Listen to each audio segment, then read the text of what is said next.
Okay, here is example 2b.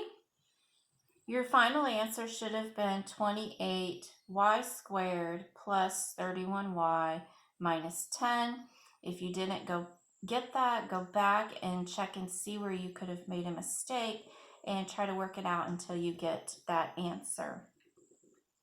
So example 3 for lesson 8-2. This one says solve. When we get done, we're going to have our variable b equaling a number. So we're going to solve for b. We're going to take everything that we've learned about polynomials and monomials. We're going to combine like terms, and then we're going to get b by itself to solve. So let's go ahead and look at this example. So let's start with the left side of our equal sign, and we have multiplication, addition, and subtraction. We can't combine what's inside of our parentheses, so let's move on to multiplication. So go ahead and distribute, and you have 12b plus b squared, and then you have your minus 7. Is this simplified? It appears it is. We cannot combine any of these because they are not like terms. Now let's go over to the right side of our equal sign. Some of us may think, oh, there's 2b plus b, so I just need to put those together and make a 3b. But if you do that, you're going to be out of order when it comes to PEMDAS, because we have parentheses, we have multiplication and addition. So let's start with our parentheses. These are not like terms, they cannot be combined. So let's move on to multiplication. We need to distribute the b. So bring down 2b, and when you distribute b to -4, you have a -4b, and positive b times positive b is plus b squared. So, is this simplified? It is not, because these are like terms. So you have a positive 2b minus a 4b would give you -2b plus b squared. Go ahead and bring this down so that you're on the same line. Now, if I'm going to move all of my b's to the left, if I subtract b squared from this side and b squared from this side, it's eliminated both places. So you have 12b minus 7 equals -2b. Well, what if you want all of your b's on the left? You would add 2b,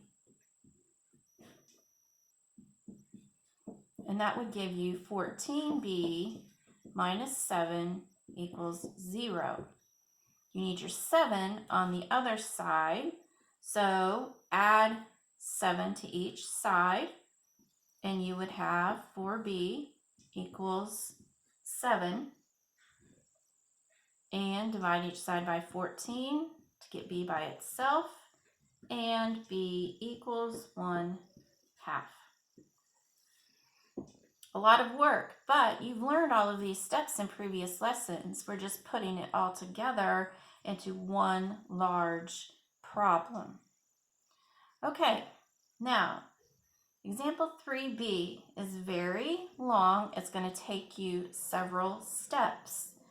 I want you to make sure and distribute first, and then simplify each side on the left, and then simplify on the right. Then go ahead and solve by moving your terms around so that you can get x by itself. Go ahead and try example 3b.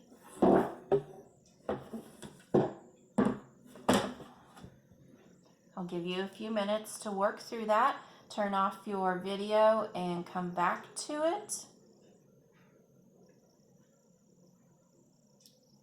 And when you simplify everything, your answer is -19/11.